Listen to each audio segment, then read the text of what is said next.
ci maanaam doon jàmmarloo ak une majorité boo xam ne parti au pouvoir moo ko amoon donc yow du ma la wax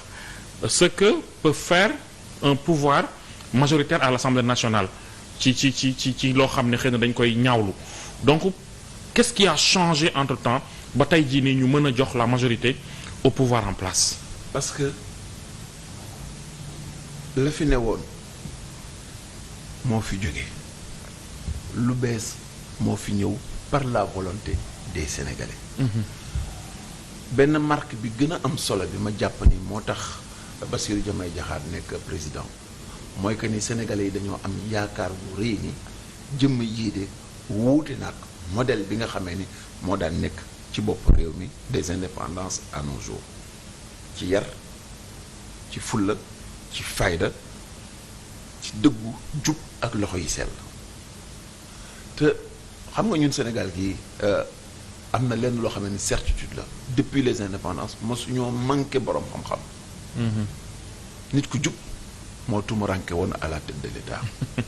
c'est la vérité. nit ku jub moo tumaranke woon à la tête de l'État. pourquoi cette fois-ci donne bi changé nee naa la démocratie essence bi mooy les clés du développement les mettre en place tey jii bu ñu amee élection bu particulière nii nga xamante ne l'histoire politique du Sénégal mosuñu koo gis et ailleurs même difficilement ngay gis lu mel noonu bu ñu ko amee cela veut dire qu'il y a une nouvelle dynamique qui est en place nit ñi sama sëriñ dañoo tàyyi ci dépense bu matul. dañoo sonn lool ci ndóol gu tara dañoo fatigué ci doom yoo xamee ne dañuy bare njàng ba lemu te du ñu am liggéey fenn dañoo tàyyi ci désespérance ak désespoir bu jéggi dayo à côté nga boolekaat discrimination injustice jaay doole c'était un cocktail boo xamee ne mënul continuer ni cocktail boobee grave woon ñuule woon ñaawe woon noonu la espoir bi rëy en opposition pour équilibrer et c'est la raison pour laquelle bu fekkente ni dañoo dem ci élection législative yi li nga xam ne moom laa jàpp ni moom la Sénégalais yi di xalaat mooy fal nañu président de la République duñ ko jox bopp mukk rocc ci làmmiñ d'autant plus que dans la période des 2 années de transition bi ñu nekkee gis nañu jafe-jafe gi ñu mën a am su président waxee jëm droite opposition wax jëm gauche te li ñu soxla ce n'est pas nécessairement une opposition parlementaire consolidée dynamique etc grandiose ñun li ñu soxla mooy les moteurs et les clés du développement de notre pays parce que fa la mbir mi nekk parce que bu weñ deewee ci soow bëgg dee yóbbu ko sa bëgg sa soow maa tax bu xale yi deewee ci mbedd mi ñu dóor leen ñi gaañ leen bëgg manifester taxul bëgg démocratie taxul vous avez été oui allez-y bëgg démocratie taxul mais c'est que derrière la démocratie lañ fay xaar mooy réew mu yam réew mu naat réew mu bu yaatu bu xewale boo xam ne ñëpp dina ci gis boppam. mais justement réew mu naat réew mu xewale vous avez été député du gouvernement Wade gouvernance Wade ministre ci régime Macky Sall aujourd'hui vous êtes directeur général donc je veux dire que vous êtes acteur depuis mi ngi bëgg a xaw a yàgg tuuti ci fii ci Sénégal ñi naan yëf yi dafa yéex su Diomaye yow mi fekkee ñaar yëpp lan la nga leen di wax. da nga naan ñett ñëpp parce que bale sax ñett yëpp voilà bale sax acteur laa ci woon. bien sûr. parce que li may njëkk a rappeler mooy damay fàttali Sénégal yi en 2000 yaa ngi fi woon. lañ leen daan wax bi ñu falee Ablaye Wade ak condition yi ko falee paa bi bu ñu waxee soobu leen jigéen ci ñu soobu ànd ak moom. ñu toppoon nañ ko c'est vrai. yaa ngi may dégg. mais il est resté 4 ans. sans avoir de problème. mais oui non il avait eu énormément de problème ba nga xam nga fan la ñu mujjee ak moom bàyyi leen nguur gi mu liggéey. parce que le pouvoir socialiste disait qu'il était incompétent que xamul affaire état. paa bi dafa gauche c'est un éléphant dans un magasin de porcelaine. désacraliser état. non dañuy naan c'est un éléphant dans un magasin de porcelaine lépp lay rajaxe.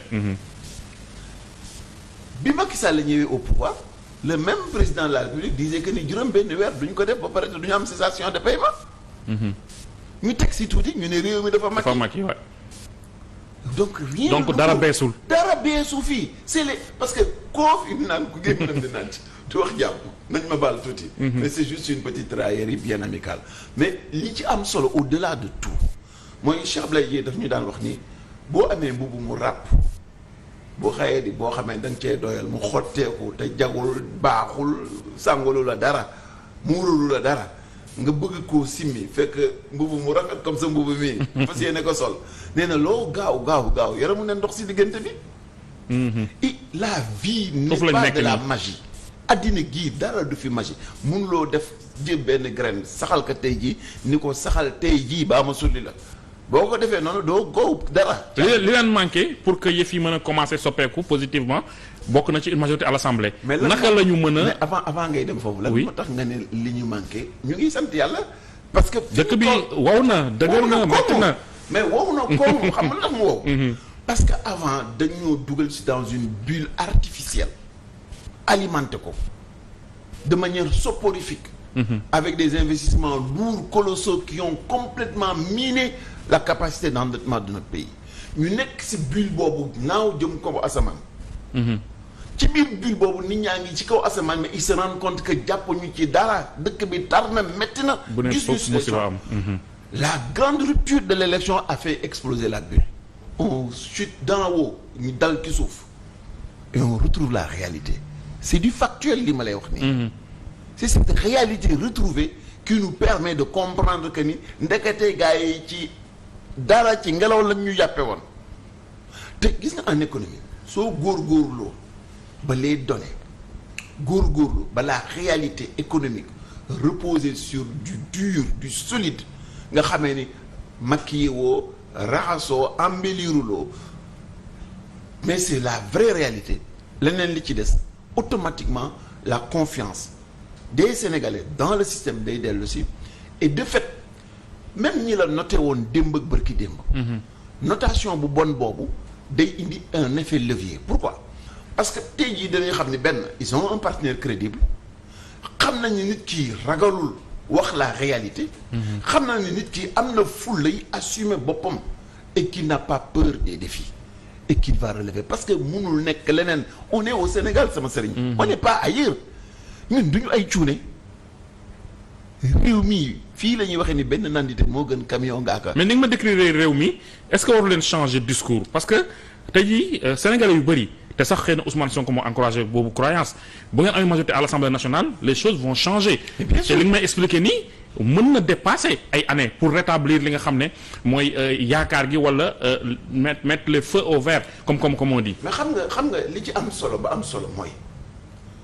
jox ñu majorité c'est une absolue nécessité il ne saurait en être autrement problème de cohérence la. mais du tax problème yi réglé wu. non mais mooy clé de voûte bi. mooy li nga xamee ni dina tax du ñu am lay parce que boo ma nangulee boo ma manqué les responsabilités boo pare ma yow ñu xalaat. soo ma xañee responsabilité man mi nga jox nguur gi mais tu es incohérent parce que plombé nga liggéey bi du ñu dem fenn on est planté. te est-ce que loolu tax sénégalais yi voté yaakaaruma ko. mais li bëgg wax mooy jox leen ko rek doyul. voilà non mais absolument mais c'est un levier essentiel. pour ñu mën a consolider parce que l'Assemblée nationale maa ngi koy wax ci sama livre c'est l'usine de notre pays. C'est la fabrique du Sénégal parce que fa la ngay définir loi yi structurer notre pays fa ngay indi la loi de finances di déterminer koppar bu nekk ban secteur la war a dem. ak ki koy def ndax defe na ko nañ ko bëggeewuñu ko noonu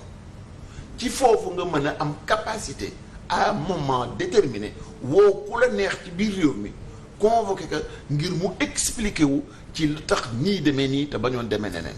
donc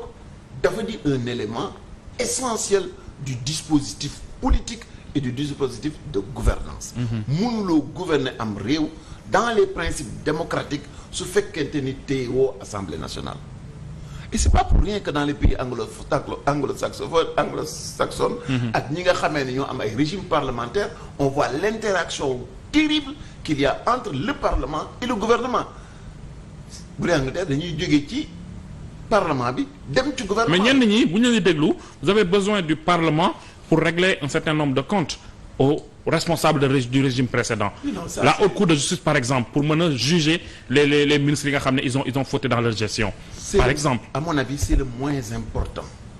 de ce que une Assemblée nationale bu nekk dans la même dynamique que le président de la République peut apporter. Ce qui n'est pas négligeable. puisque reddition des comptes dafa di loo xamee ni exigence la ci réew mi parce que man ak yow mënuñoo toog fii suñu nawle boo xamee ni rawuñu ëpp ñoo xam-xam gënuñoo valeureux xëy suba di tëdd muy dox yeewu suba di nelaw ak ay laasam balaa ngoon nga gis que mu am ay milliards loolu aussi c'est l'antithèse du développement c'est la négation de la République te mënuñoo avancer jëm ci kanam su fekkente ni état des lieux boobu ak mise en responsabilité boobu ñu war a am ci ku nekk defuñu ko ci biir réew mi li may ñaan man au-delà de la compétition électorale qui pour moi est le moins important dans les enjeux yi nga xam ne moom la ñu dëkkmal mooy que ni ñun sénégalais yi ñu xam ni li ñu bëgg ci changement bëgg ko ci ay mutation bëgg ko ci ay équilibre bëgg ko ci ay défis yu ñu war a relever mi ngi jaar absolument par que ñu am cohérence entre l'exécutif et le législatif et loolu mënul jaar fenn par mille manières bu ñu ko mën a gisee il faut que le président de la République am une majorité confortable regarde le cas de l'Allemagne foofu da nga gis benn chancelier wala chancelière dafay nekk pendant 20 ans. Ouais, on l'a vu avec Angela Merkel. mais absolument parce que xam lu tax gis nga Allemagne yi ils ont une rigueur boo xamee ni une froideur dans la décision duñu la may alibi. dama la fal duma la may alibi li nga soxla yépp dama la koy jox te yéen Sénégalais yi xam ngeen ne li ñuy soxla tey jii mooy une majorité confortable à l'Assemblée nationale. mais justement pour bañ a am lay. voilà foofu laa doon wax. pour bañ a est-ce am que lay après la date du 17 novembre. bañ installé leen lay moom dafay daal di jeex. da ngeen di jublu ci saafara jëkk kiiwu Sénégalais yi. depuis bi ñu falee Bassirou Diomaye Diakhar. la lay jeex ci réew mi. bu ñu la xasee ba fal ak jafe-jafe yi réew mi am lay day jeex. un président de la République par rapport xoolal réew mi ni mu taree ni mu tàngee boobee ba léegi yaa ngi naan ma mi ngi saxaar fu nekk nga defee ne dinañu may kenn lay du ñu may kenn lay alors li ñu fi nekk mooy conséquence ak conséquent ak cohérence ci décision bi nga xamee ne jot nañ ko def il y a 7 mois de cela mu consacrer l'élection d'un homme à la tête de la présidence de la République du Sénégal et gouverner ce pays c'est gouverner les ressources de ce pays. Gouverner le Sénégal, c'est gouverner les ressources de ce pays pour pouvoir les utiliser à bon escient. Quel est le mécanisme lan mooy yoon wi lan mooy cër wi ak place bi nga xamee ni moom la ñuy gouverner les ressources de la République et les lois de la République c'est l'Assemblée nationale. mais ni ñu amee yaakaar ci assemblée bi pour que mu leeral li nga wax yépp est-ce que aussi yenn kàddu yu jóge ci yéen du xaw a indi jiixi jaaxa ci xelu askan wi ba ma nee yéen mooy le premier ministre naturellement à chaque fois lors de ses sorties il parle de poursuite il est dans la menace bi mu joxee na mooy avec Farba Ngom ci nord du pays bi yu mel noonu aussi est-ce que du mu lañ doon xaw a ñaawlu ci régime précédent yi. xam nga dañoo nekk ci période campagne électorale. am ay nawle yoo xamee ni seen yéene ci réew mi dafa rëy. que ce soit dans l'opposition et dans le pouvoir te xam nga ñun suñu politique Sénégal dafa neex boo xamee ni parfois on se donne beaucoup de liberté et j'estime que ni dans le cadre de la compétition électorale lépp loo xamee ni daf cay am il faut que ñu dédramatiser ko as tuut pourquoi benn acquis bi gën a am solo bi élection wu président Bassirou am moo di que ni au moins gën naa consolider la séparation des pouvoirs. moo la tax ma naa ne jàngat bi ñu war a jàngat ci réew mi gis nga même le jeu bi nga xamee ni la majorité bi nekkoon assemblée nationale def na ko ci convoquer gauche convoquer droite taxaw ak conseil constitutionnel ça a été déstabilisant mais c'est très enrichissant en matière de vie démocratique dundal na réew mi bu baax yóbbu nañu ñun ñëpp ñu dem ba duggal ci suñu biir texte xalaat ci gëstu ci dem ci lu sore mu wan ñu ñun sénégalais yi lan mooy suñu responsabilité ak lan mooy surtout sensu vote ak sensu majorité. ak nan la majorité mën a fragiliser su fekkente ni benn voix moo leen séparé su fekkente ni majorité bi qualifié wul su fekkente ni amul aptitude de capacité pour influer jusqu'à pouvoir changer des lois organiques wala des lois constitutionnelles. yaa ngi wax séparation des pouvoirs le président Diomaye Faye jóge na ci ndombal tànk SGO bi amoon biir Pastef mais teewul ba tey am na ñaari actes yoo xam ne mën nañu jox exemple ci ñaari actes yu mu posé yoo xam ne xel xaw na tey bi ci njëkk mooy cette promesse de quitter la présidence du conseil supérieur de la magistrature ba tey ma nga fa ñaareel bi mooy coow li amoon diggante exécutif ak législatif ba mu dugal ci loxoom joxe date changer soppi foofu aussi ñu ba jàpp nañu ne politique la def moom président Diomaye. non il est dans son rôle de président de la République parce que gis nga jëmm ji un président de la République moom même bu solee mbubb sax day impliqué di joxe xalaat di joxe taxawaay par rapport ak notion wu responsabilité yi nga xamee ne moom la àndal et ce n'est pas une personne inerte aussi dynamique bi Assemblée nationale amoon vivacité bi mu amoon jeu des acteurs bi mu amoon ça ne peut laisser personne indifférent parce que jamono jooju carte la woon sur table vrai damier la woon vrai damier et c'est tout à fait man je échec amat bi nag président moo ko def bien sûr mais c'est ça loolu mooy le jeu politique ci la ñu nekkoon gars yi dañoo teg taabal ji ku nekk pousse sa pion ñi opposition bi demee mu demee leen grand rey te loolu aussi est-ce que cëram la woon non il est à la fin de la journée le seul à avoir la capacité de dissoudre l'Assemblée nationale et de convoquer des législatives anticipées et tout le process bi taxaw finalité bi yëpp foofu la ñu yóbbu moi je pense que c'est tout à fait à l'honneur aussi bien des députés de l'opposition d'avoir été à la dernière minute et je les félicite sur tout ce qu'ils ont fait. Ils ont cherché par tous les moyens d'utiliser l'ensemble des arguments et des possibilités que la loi du haut niveau de part et d'autre. C'était formidable pour notre pays. C'était très stimulant maanaam lu ñu dundal la man de j'étais très fier de voir les gens parce que balaa ngay xalaat li ñuy xalaat dafay wër ni gars yi toog nañu ils ont beaucoup réfléchi. C'est vrai. Et c'est bien c'est très fort moo tax ma ni la dans ce laps de temps on a énormément grandi du point de vue démocratique et ça n'a fait que consolider l'état de droit et la séparation des pouvoirs c'est la raison bokk na ci yenn raison yi war a tax enjeu bi ci assemblée nationale bi doon enjeu bu capital. enjeu bu